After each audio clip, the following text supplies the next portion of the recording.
నమస్తే, welcome to KVR news 9. Vinukonda పట్టణంలోనే girls high స్కూల్లో గురువారం జరిగిన మెగా పేరెంట్స్ టీచర్స్ మీటింగ్ లో ప్రభుత్వ జీవీ వినుకొండ శాసనసభ్యులు జీవి ఆంజనేయులు ముఖ్య అతిథిగా పాల్గొన్నారు. జీవి మాట్లాడుతూ విద్యార్థులకు నాణ్యమైన విద్యను అందించడంలో తల్లిదండ్రులు మరియు ఉపాధ్యాయులు సమన్వయం ఎంత అవసరమో వివరించారు. విద్యార్థులు ఉన్నత స్థాయికి చేరుకోవడానికి పాఠశాల అందిస్తున్న సేవలను ఆయన కొనియాడారు. భవిష్యత్తులో కూడా విద్యారంగ అభివృద్ధికి ప్రభుత్వం తరపున పూర్తి సహకారం ఉంటుందని హామీ ఇచ్చారు. ఈ సమావేశంలో జనసేన నాయకులు నాగశ్రీను రాయల్, ఉపాధ్యాయులు, అధికారులు, తల్లిదండ్రులు, నాయకులు తదితరులు పాల్గొన్నారు.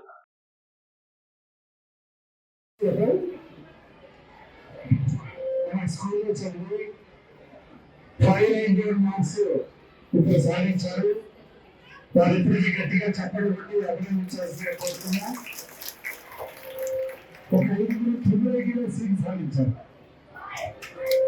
6 మెంబర్స్ మన స్కూల్లో ప్రభుత్వ పాఠశాలలో చదివి 6 మెంబర్స్ 9 సాధించినందుకు ఒకసారి గట్టిగా చెప్పబట్టి ఆశీర్వదించారు. అభినందించాలని కోరుతున్నా.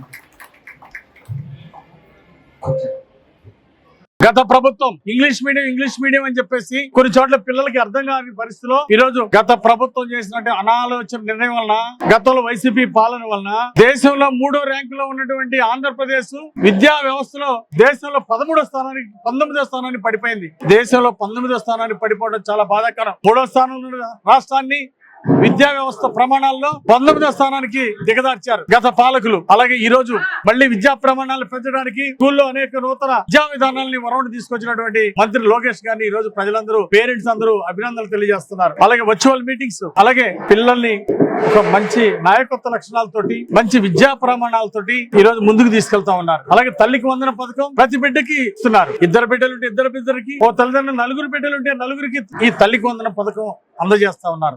రాష్ట్రంలో 75 లక్షల మందికి ఈ రోజు తల్లికి వందన పథకం ఇవ్వడం ద్వారా ప్రతి బిడ్డ ఈ రోజు స్కూల్కి వెళ్లే విధంగా ఈ రోజు నారా లోకేష్ గారు తీర్చిదిద్దుతా ఉన్నారు. తల్లికి వందనం పెద్ద ఎత్తున అందించినటువంటి నారా లోకేష్ గారికి ఈ రోజు తల్లిదండ్రులందరూ కూడా జేజేలు పలుకుతా ఉన్నారు. ఈ విద్యా విధానంలో ఈ మార్పు విజన్ 2047 సాధించడమే లక్ష్యంగా ఈ రోజు విద్యా ప్రమాణాలు తీర్చిదిద్దుతున్నారు. ప్రతి పేద బిడ్డకు కూడా మంచి ఎడ్యుకేషన్ ఇవ్వాలనే లక్ష్యంతో ఈ రోజు ముందుకెళ్తున్నారు. కార్పొరేట్ స్కూల్స్ కంటే ప్రభుత్వ పాఠశాలలో ఇంకా బాగా చదివిస్తున్నారు, ఆటలు కూడా బాగా ఆడిస్తున్నారు అని ఈ రోజు చెప్పుకోవడం చాలా సంతోషంగా ఉంది. తప్పనిసరిగా ఈ రోజు ప్రభుత్వ పాఠశాలలో చదువుకోవడం అనేది ఒక అదృష్టంగా, ఒక గర్వకారణంగా భావించే మంచి రోజులు ఈ రోజు వచ్చిన ఈ నారా లోకేష్ గారి వలన, మంత్రి లోకేష్ గారికి ధన్యవాదాలు తెలియజేస్తూ, గత పాలకుల నిర్వాహకం వలన ఈ రోజు తెలుగు భాషకి చాలా నష్టం జరిగింది. మాతృభాషలో మరి ప్రాథమిక ఎడ్యుకేషన్ అనేది చాలా అవసరం. అలాగే మన భాషను మనం కాపాడుకోవాల్సినటువంటి అవసరం ఉంది. ఈ రోజు మీడియం అనేది పిల్లలకి, పేరెంట్స్ కి ఛాయిస్ ఇవ్వాల్సినటువంటి అవసరం ఉంది. విద్యా ప్రమాణాలు పెంచుతున్నాం నారా లోకేష్ గారి ఆధ్వర్యంలో. అలాగే మౌలిక సదుపాయాలు కూడా ప్రతి స్కూల్లో కల్పిస్తున్నాం. టాయిలెట్స్ కావచ్చు, కొత్త రూముల నిర్మాణం. గత 5 సంవత్సరాలు వైసీపీ పాలనలో కొత్త రూమ్స్ ఇవ్వలేదు, కొత్త బిల్డింగ్స్ కంప్లీట్ కాలేదు, కనీసం టాయిలెట్స్ కూడా అనేక స్కూల్లో ఇవ్వలేకపోయారు గత ప్రభుత్వంలో విద్యా ప్రమాణాలు పూర్తిగా పాడైపోయినాయి. ఈ రోజు మళ్ళీ మన ఎన్డీఏ ప్రభుత్వం వచ్చిన